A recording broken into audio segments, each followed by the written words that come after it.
अस्सलाम वालेकुम। सियाने कहते भी जवान ਉਹੀ ਜਿਹੜਾ जवानी ਸਾਂਭ ਜਾਵੇ। तो कुछ अज मेले ਦੇ ਵਿੱਚ कबड्डी बारे गल करांगे ਅਸੀਂ कि जिद्दां पंजाब की धरती ते चंडा वाली ते साह वाली कबड्डी का अरूज आ, इदां ही सिंध की धरती ते मलाखड़े की मसले ने लंगोट वाली कबड्डी का अरूज आ। अज असीं जवानां नूं दिखावांगे तुहानूं वीडियो 'च ਜਿਹੜੇ मलाखड़े की कबड्डी कर रहे हैं, मलाखड़ा खेल रहे हैं। तो चलो चलते आपां मेले 'च ते मेले के कुछ रंगा रंग तकरीबात भी दिखाने।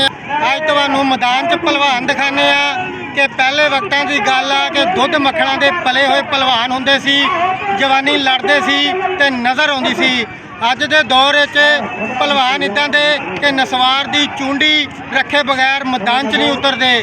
अजकल के पहलवान भी इदां दे आ कि महंगाई का दौर आ, खाण पीण नूं लभदा कुछ नहीं, ना दुध ना मक्खण ना घ्यो, ते नसवार की चूंडी तो बगैर उन्होंने मैदान च उतरना नहीं। तो कुछ तुहानूं हाईलाइट दिखाने जवानों की जवानी दिखाने कि उहदे बारे तुहाडे नाल कुछ मालूमात शेयर करते हैं। चलो चलिए।